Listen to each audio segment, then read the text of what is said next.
Thank you, Mr. Chairman. Ambassador Greer, welcome back. Thank you for your prior service under the last Trump administration and all the work you put in on USMCA, and happy to see you in this new position. I wanted to talk about agriculture and get your take on how tariffs affect agriculture.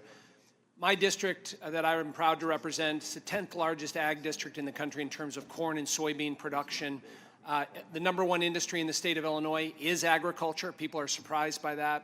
Illinois has led the nation the last 12 years in soybean production. We've been second in corn production the last 6 years.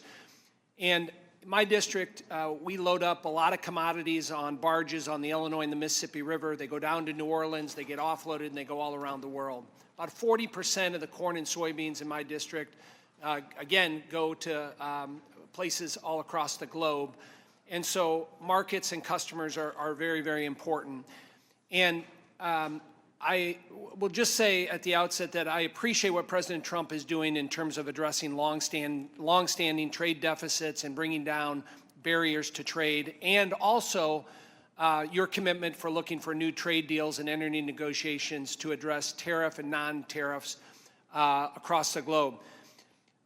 But as I talk to my farmers, there's a lot of anxiety, a lot of stress, a lot of uncertainty, because when we get into a trade war, usually the first pawn in the trade war is agriculture.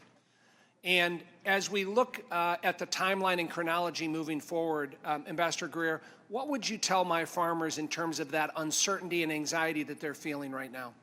Well, the first thing to note is that almost all countries have announced that they're not going to retaliate against the United States. Obviously, we have China that has made its own choice. They've always given us a hard time. They've always limited our access over there, and they're doubling down on that path. That's an issue of Chinese agency. Indonesia, India, so many other countries have affirmatively said we're not retaliating. And those are actually many of the countries that are coming to us and saying we're willing to take down our tariffs. Vietnam unilaterally decided to reduce its tariffs on apples, cherries, certain corn products, ethanol, et cetera. So we're already seeing the kind of movement we would expect, and that's something that I think is an important message to our farmers. Thank you for that. I want to switch topics to digital trade. And I believe we have a tremendous opportunity in digital trade, and the United States must lead in setting global rules and standards. We can't allow non-market adversaries like China in particular to set these standards and further manipulate the digital trade agenda. Unfortunately, under the Biden administration, we ceded this authority, and we've seen the consequences of discriminatory policies hurting U.S. innovation. I think we can be aggressive working with our like-minded partners and allies to build on the progress made during President Trump's first administration, including the digital agreement with Japan and the robust standards set in the digital chapter of USMCA, which is, in my view, kind of the gold standard for future trade agreements. What can you say today, Ambassador Greer, on how you view the expanding U.S. leadership in digital trade moving forward in this administration? Well, I think it's a huge comparative advantage that we have. Our digital commerce companies and digital trade companies are the most competitive in the world. And they're competing with ones from China. And in that competition, we have to win.